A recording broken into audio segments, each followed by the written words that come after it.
Swayam Prabha. Digital India. Educated India.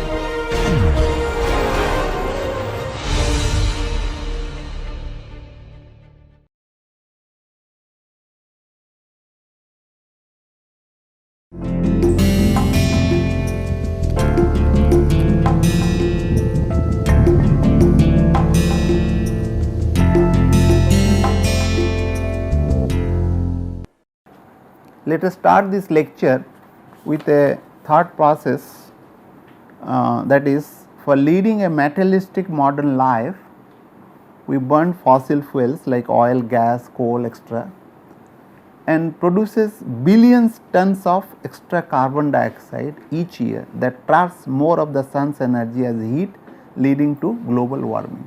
We are all now experiencing the global warming, right, and burnt of it.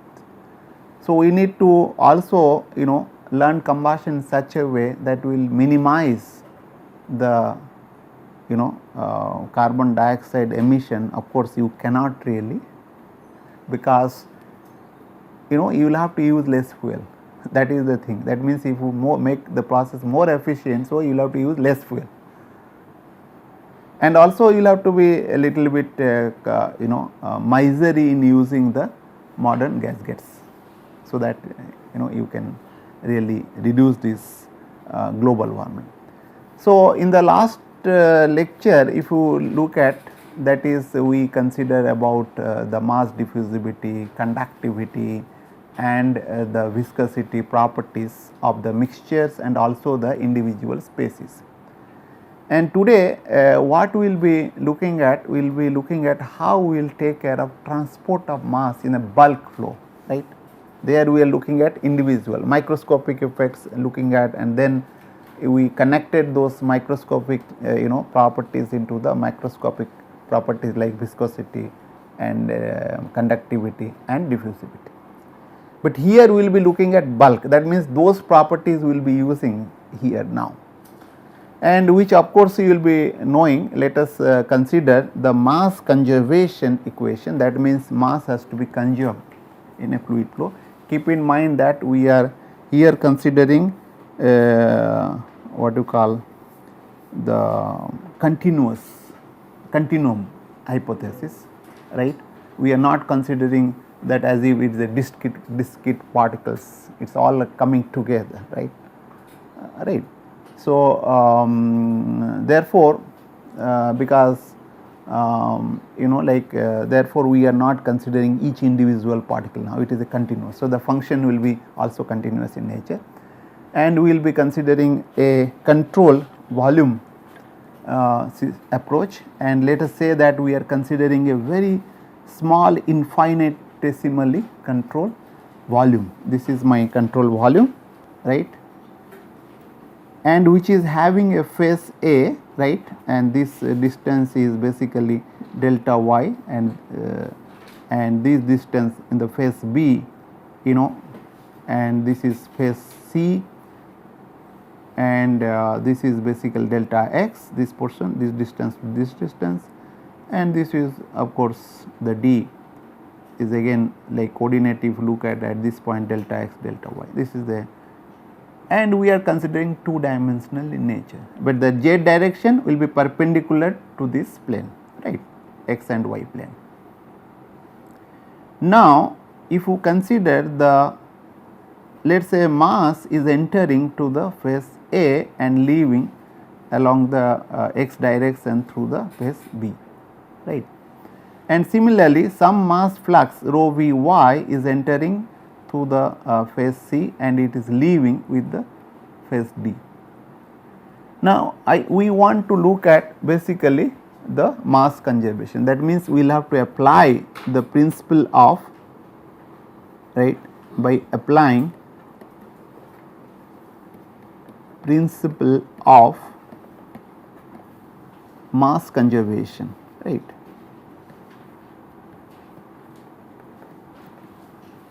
We can have what is happening here in this control volume.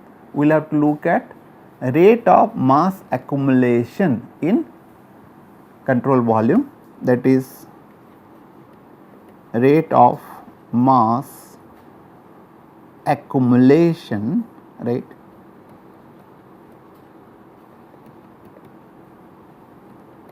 in CV is equal to, what is that? Whatever the mass is being accumulated here, which will be equal to mass in and mass out, right. That means rate of mass into CV minus rate of mass out, right, out of CV, right. Now, what is the rate of mass of accumulation in CV? That means mass, right, what will be rate of mass accumulation in CV, what it would be? Rate of mass accumulation in CV will be rho by dou T into volume, right. That what will be volume? Volume will be delta x into delta y. Of course, 1 we are taking perpendicular to this, I mean basically that is a 1, so you need not take, that is basically volume, right. Unit depth we are taking, therefore it is volume, okay, fine. And rate of accumulation of this in CV, you know, now we will have to find out rate of mass into CV.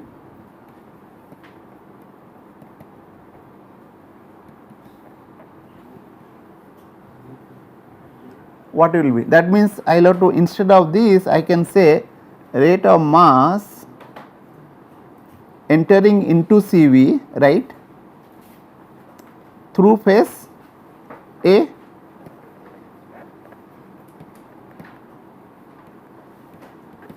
how much?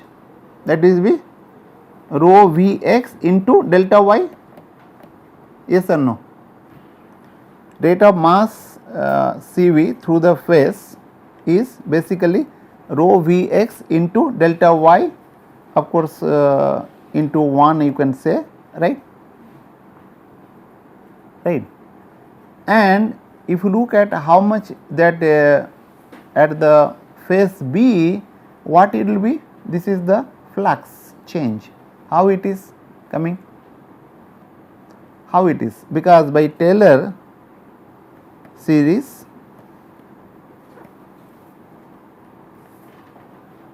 the flux, the mass flux, right, this is basically mass flux at phase B would be what? That is rho Vx plus d rho Vx dx into delta x. The rate of mass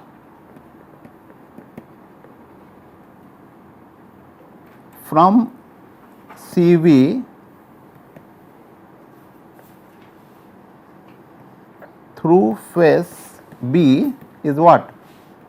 Rho Vx plus Vx by dx delta x into delta y into 1, isn't it, right. So, what will be the net flux in this direction? Net flux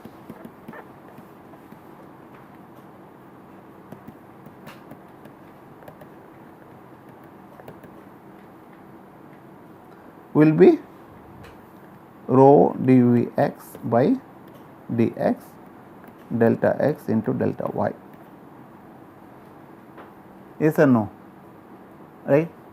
Similarly,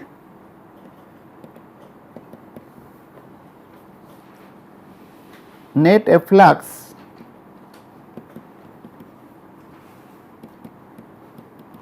in y direction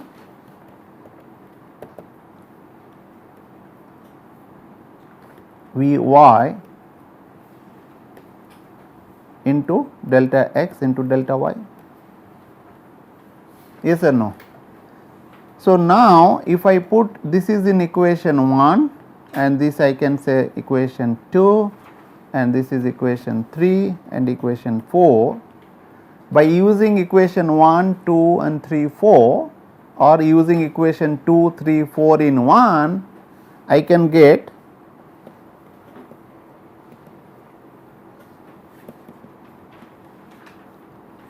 two to 4 in equation 1, we can get as basically d rho by dt, right, is equal to Vx by dx minus this will be actually this will be Fx will be in direction will be basically minus this, right. This will be minus this minus rho Vy by dy. So, similarly I can write down d rho by dt plus d rho Vx by dx plus d by dou y rho Vy is equal to 0. So, now that will be rho Vx dx by rho Vy dy. If I this is 5. So, if you look at basically I can write down in a vector notation as equation 5 can be rewritten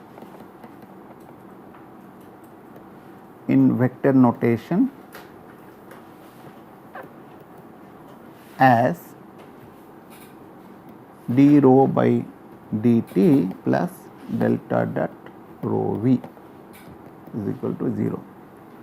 So, if you look at delta dot rho v is nothing but your divergence of rho v, and what does it indicates? If you look at this indicates the rate of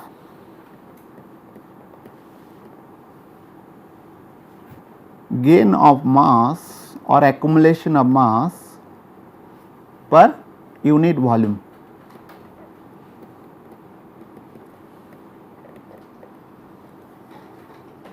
And this is of course the mass flux, which one? Rho v, and this term is basically net rate of mass flow rate per unit volume.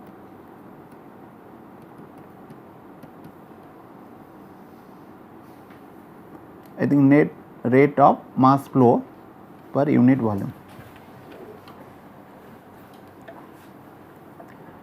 And for a steady flow, if you look at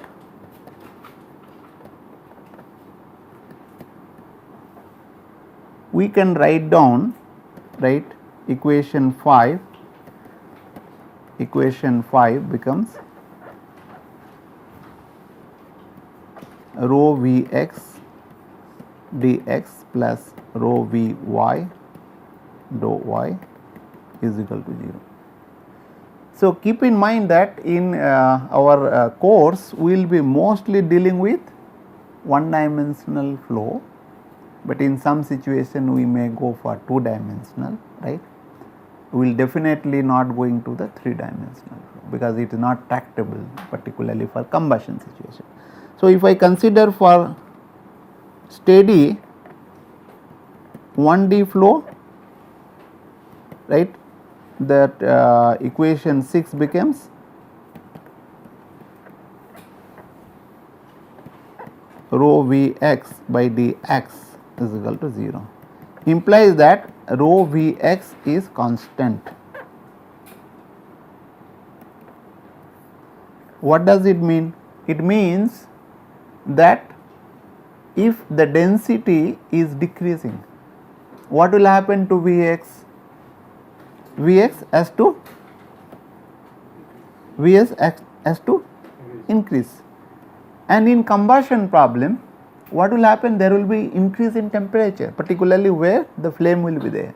So therefore, at that place, what will happen to density will be decreasing, so the Vx will be increasing. So therefore, one has to careful about it, and you cannot really make that flow to be incompressible, like, are you getting? So that you should keep in mind, because from this it can be said that rho, if it is increasing, the Vx has to decrease and vice versa, right? For example, I am going from let us say high temperature to the low temperature, right? Then naturally what will have, density will increase and Vx has to decrease, right? Other around, if you are going from low temperature to the high temperature, so this has to be what you call rho has to decrease, Vx has to increase. So of course this is for the Cartesian coordinate system, are you getting? Now we will be also dealing with cylindrical, like for example there is a jet flame, right? For that, in that case Cartesian I can use, but that will be not that convenient. So I will have to use cylindrical coordinate system, right? For the cylindrical coordinate system, if I look at here, right,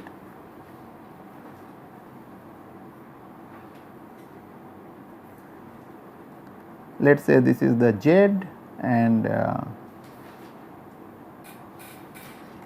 right, so this is I am saying this is x, right, and this I can say this is your Z direction, right.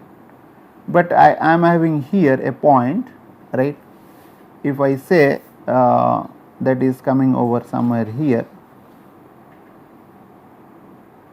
that means this is my r, right, and this is my what you call theta, that is azimuthal angle, right, and this is my Z direction. So right, this will be Z direction. So if I will say this is my unit vector will be what you call that will be Z, right, this will be basically r direction, right, and this will be theta. Or is it not visible here? So this will be r unit vector. So I can write down this continuity equation, whatever we have derived for the Cartesian and coordinate system, right, for steady axis symmetric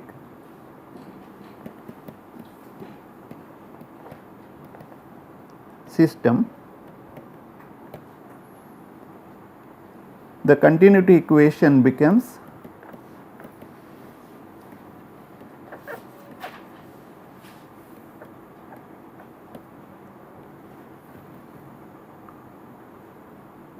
one by r d by dr into r rho v r plus z into rho v z is equal to 0. And keep in mind that v theta is basically azimuthal direction. You can say this is basically 7. And similarly for spherical coordinate, right, for steady spherical system, right, the continuity equation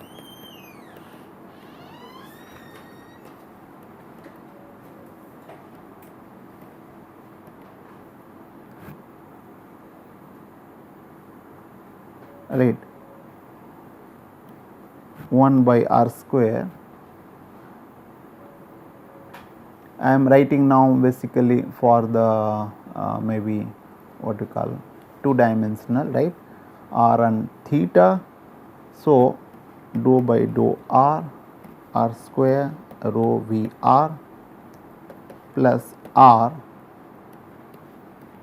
sin theta into dou theta rho v theta sin theta is equal to 0.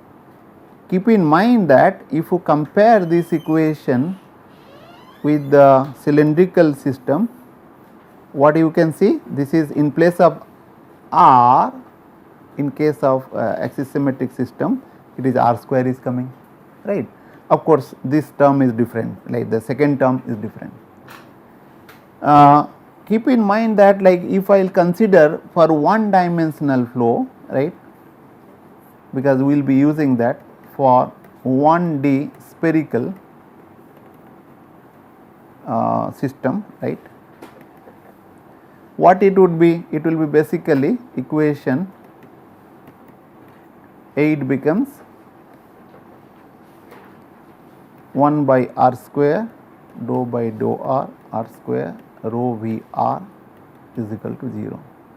What is the meaning of that? Basically r square rho v r is constant, right. That means if you look at, this is nothing but your mass flow rate and r square is your area, right. You can say that this is nothing but your rho v r pi r square, right. I can write down this is nothing but equal to constant. In this case, of course, what is happening, if you compare one dimensional flow in the coordinate system, like what you call Cartesian coordinate system, that is the area is not coming into picture. Here the density will be decreasing, that means VR also may increase, may not increase depending on the area, right. Are you getting? So, in the r direction, that means VR square also will be increasing. So, density is decreasing and VR square is increasing. Now, VR effect will be there, but that will be very less as compared to what you call Cartesian coordinate system. Like if it is a straight line, right, going, there is no effect of that sphere or the spherical, then that comes into picture. So, these things we will be using, particularly when you talk about what you call droplet combustion, then we will be using spherical coordinate system. When we will be talking about the jet flame, we will be talking about cylindrical coordinate system. When we are talking about one dimensional flame, we will be talking about Cartesian coordinate system. So, those things we will be discussing, and I think we will stop over now, and in the next lecture we will be discussing about the momentum equations, right, conservation equation. Thank you very much.